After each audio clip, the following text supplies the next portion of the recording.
My name is Meg Altman. I'm a single mother trying to rebuild my life after a tough divorce. It's not easy, but when I look at my daughter Sarah, I know I have to keep going. She's my world, my reason to wake up every day. We had just moved into a new house, a beautiful, old brownstone in New York City. It wasn't just any house. It was enormous, with high ceilings, big rooms, and more space than we'd ever need. Sarah was thrilled. "Mom, this place is awesome," she said, her voice echoing as she ran from room to room. Her excitement was contagious, and for the first time in months, I felt a little spark of hope. The realtor, a cheerful woman named Lydia, showed us around. "This house has something special," she said as she led us upstairs. "A panic room." "A panic room?" I repeated, confused. "Yes," Lydia replied with a smile. She opened a door to reveal a small, steel-reinforced room with thick walls and a control panel. "This is where you go in case of an emergency, burglary, fire, anything. It's completely secure." Sarah's eyes widened. "Cool. It's like a secret hideout?" I forced a smile. But something about the room made me uneasy. It felt cold, uninviting. But I brushed the feeling aside. That evening, we unpacked and settled in. Sarah played with her toys while I arranged furniture and tried to make the house feel like home. By midnight, we were exhausted. "Time for bed," I told Sarah. And we climbed into our rooms, the house finally quiet. But that quiet didn't last long. At around 2:02, I woke up to a noise. At first, I thought it was just the old house creaking. But then I heard it again. Footsteps. My heart skipped a beat. I crept out of bed and peeked down the hallway. The lights were off, but I could hear faint voices coming from downstairs. Someone was in the house. Panic set in. I rushed to Sarah's room and shook her awake. "Sarah, get up. We need to go." "What's wrong, Mom?" she asked groggily. "Just come with me," I whispered, trying to stay calm. I grabbed her hand, and we ran upstairs to the panic room. My hands were shaking as I fumbled with the control panel, but I managed to get the door open. We slipped inside, and the heavy door slammed shut behind us. Inside the panic room, I locked the controls and checked the monitors. There were cameras all over the house, and on the screens I saw them. 3 men moving through the house like shadows.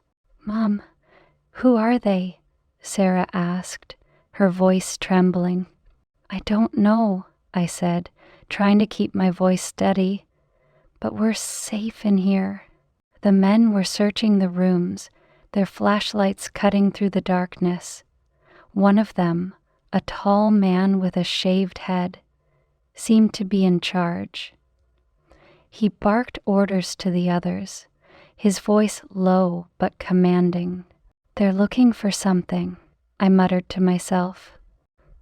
Sarah hugged me tightly, and I wrapped my arms around her. "It's going to be okay," I whispered, though I wasn't sure I believed it. The leader, whose name I would later learn was Burnham, stopped in the hallway and looked up, his eyes narrowing. He said something to the others, and they all turned toward the stairs. My stomach sank. They were coming upstairs. On the monitor, I watched as they reached the floor with the panic room. One of the men, a nervous-looking guy with glasses, pointed at the door. "There," he said. Burnham nodded, and the third man, a hulking brute named Raoul, stepped forward. He tried the handle, but of course it didn't budge. Inside the room, Sarah whispered, "Mom, what are they doing?" "They can't get in," I assured her. "This door is solid steel. They can't open it." But then Burnham leaned close to the intercom outside the door. "We know you're in there," he said, his voice calm but menacing. "Come out, and we won't hurt you." My heart raced. I didn't respond. Burnham's tone changed, becoming colder. "We're not here for you," he said. "We just want what's in the safe. Open the door, and we'll leave you alone." Safe? My mind raced. The realtor had mentioned a safe in the panic room, but I hadn't paid much attention. I glanced around and spotted it. A small, built-in compartment on the wall. Burnham's voice cut through my thoughts. "If you don't open the door, things are going to get unpleasant." I held Sarah close, my mind spinning. If I opened the door, we'd be at their mercy. If I didn't, who knew what they'd do? Burnham motioned for Raoul to try something else. On the monitor, I watched as he pulled out a crowbar and started hammering at the door's frame. "It's not going to work," I muttered under my breath. But then I saw something that made my blood run cold. Burnham turned to the nervous man. Junior," and said something I couldn't hear. Junior nodded and disappeared downstairs. "What's he doing?" Sarah asked, her voice small. "I don't know," I admitted. A few minutes later, Junior returned, carrying a canister. My stomach dropped as I realized what it was. Propane. Burnham grabbed the canister and started hooking it up to the air vents outside the panic room. "No," I whispered, my heart pounding. On the monitor, Burnham looked straight into the camera. "Last chance," he said. "Open the door or we'll smoke you out." I stared at the screen, frozen with fear. Sarah clung to me, her tiny body trembling. "We can't stay here," I thought desperately. But where could we go? The sound of gas hissing filled the room. I felt my breath catch, panic rising in my chest. I had to do something, and fast. The hissing sound of the gas filled the panic room, and I could feel the air getting thicker. Sarah clutched me tightly, her small body trembling against mine. Mom," she whispered, her voice weak. "I don't feel good." I hugged her closer, trying to stay calm. "It's going to be okay," I said, though my own breath was coming shorter. On the monitors, I could see Burnham and his men waiting outside, watching, confident that we'd be forced to come out. I knew we couldn't stay like this much longer. "Think, Meg, think." My eyes darted around the panic room, searching for anything that could help. That's when I spotted the ventilation system. If I could block the vents, maybe I could stop the gas from coming in. I grabbed a blanket from the small emergency supplies and climbed onto the counter. Sarah's wide eyes followed me as I stuffed the blanket into the vent as tightly as I could. Is it working? Sarah asked, coughing. I think so, I said, though I wasn't sure. But we need to get them to stop the gas. Stay close to me, sweetheart. I went to the intercom and pressed the button. Stop the gas, I shouted, my voice hoarse. We can't breathe in here. Burnham's voice came through, calm and cold. Then open the door. Make it easy on yourself. I clenched my fists. You said you didn't want to hurt us. If you don't stop, my daughter could... He interrupted me. I don't want to hurt you, but I will if I have to. Just open the door. I turned off the intercom, my mind racing. I had to find another way to outsmart them. On the monitors, I saw Junior pacing nervously. He kept glancing at Burnham and Raoul, clearly uncomfortable with what they were doing. An idea sparked in my mind. Sarah, I said, kneeling beside her, I need you to stay very quiet, okay? I'm going to try something. She nodded, her face pale but determined. I turned the intercom back on, but this time I addressed Junior directly. You don't want to be part of this, do you? I said, my voice steady.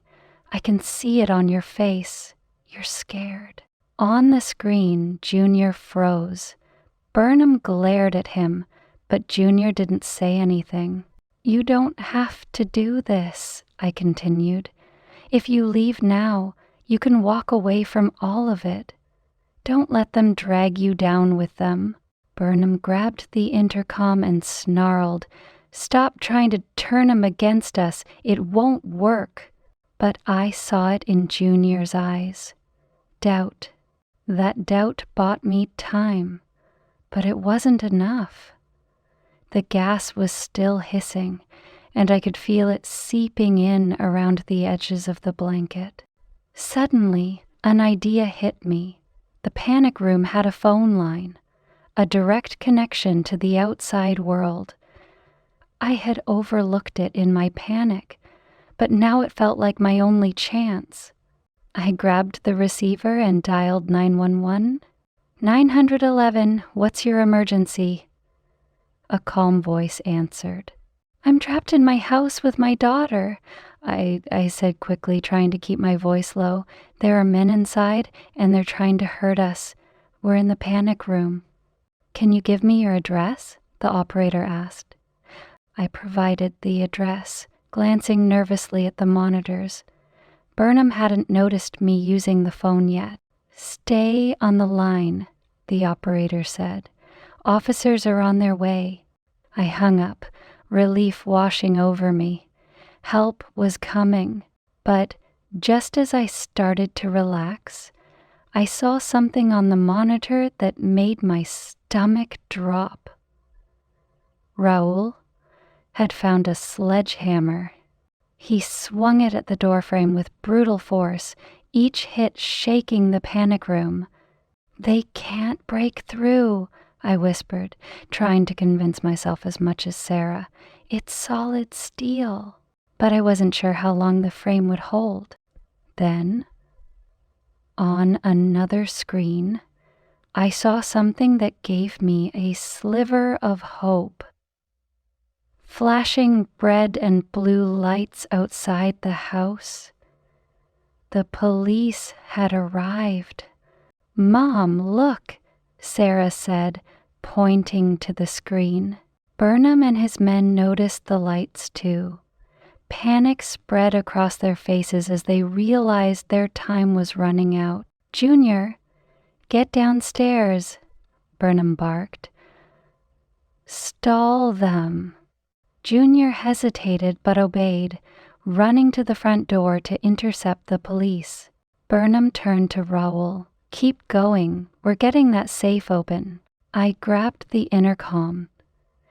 It's over, I shouted. The police are here. Just leave before it's too late. Burnham's expression darkened. We're not leaving without what we came for. The pounding on the door grew louder, more desperate. I held Sarah close, praying the police would get to us in time. On the monitor, I saw Junior at the front door, talking to the officers. He was trying to keep them out, but it was clear the officers weren't buying his story. They pushed past him, guns drawn, and entered the house. "They're coming," I whispered to Sarah. "We just need to hold on a little longer." Burnham and Raoul heard the officers too. Burnham grabbed the propane tank and threw it aside. "We're done here," he said to Raoul. "Let's go." But Raoul shook his head. "Not without the money." "There's no time," Burnham snapped. The tension between them boiled over. Raoul raised the sledgehammer, his face twisted with rage. "I'm not leaving empty-handed." In the chaos, I saw my chance. I pressed the intercom again. "Officers, we're in the panic room. Upstairs." The sound of my voice drew Burnham's attention. He glared at the camera, then turned and ran toward the stairs, leaving Raoul behind. Moments later, the police burst into the house. I watched on the monitors as they stormed through the rooms, their voices commanding. "Up here!" I shouted, banging on the panic room door. The officers found us within minutes. One of them opened the control panel and unlocked the door. "Are you okay?" he asked as the heavy door swung open. I nodded, tears streaming down my face. "We're fine. Thank you." Sarah clung to me as we stepped out, her small body trembling. The officers moved quickly, securing the house and apprehending Raoul. Burnham, however, had vanished. "It's not over," I thought. But for now, we were safe. The officers escorted Sarah and me downstairs, where the chaos had quieted, but my heart was still racing. My hands trembled as I held Sarah close. The police had captured Raoul, but Burnham was still out there. "Where's the third man?" I asked one of the officers, my voice shaky. "He fled when we entered," the officer replied. "We've got units searching the area. He won't get far." But deep down, I wasn't so sure. Burnham had been calculating from the start. He wasn't the type to give up easily. As the officers secured the house, they asked me to describe everything that had happened. I recounted the break-in, the threats, the gas, and how I'd managed to call 911. My voice faltered when I mentioned the fear I'd felt for Sarah. "You're both incredibly brave," one of the officers said, offering a reassuring smile. But as I glanced at Sarah, who was resting her head against my shoulder, I couldn't shake the feeling that the danger wasn't over. Suddenly, a loud noise echoed from upstairs, a heavy thud, followed by footsteps. My body went rigid. "He's still here," I whispered. The officers immediately sprang into action, their guns drawn. "Stay here," one of them ordered, motioning for me to get behind a nearby couch with Sarah. The sound of boots on the hardwood floor grew louder. Burnham hadn't run. He'd been hiding, waiting for his chance. On the monitors, still active in the living room, I saw him descending the staircase, his face tense but determined. He carried a crowbar in one hand and moved with purpose. "Stay back," one of the officers shouted. Burnham didn't flinch. "I don't want anyone else to get hurt," he said calmly. "I just want what's in the safe." The officers warned him again, but Burnham raised the crowbar threateningly. The next moment was a blur, a sudden scuffle, the sound of shouts and furniture breaking as Burnham fought desperately to get away. Sarah whimpered, clutching my arm tightly. "Mom, I'm scared," she whispered. "It's okay, sweetheart," I said, though my own heart was pounding. Burnham broke free from the officers and sprinted toward the back of the house. He was heading for the panic room again. "He's going upstairs," one of the officers shouted, chasing after him.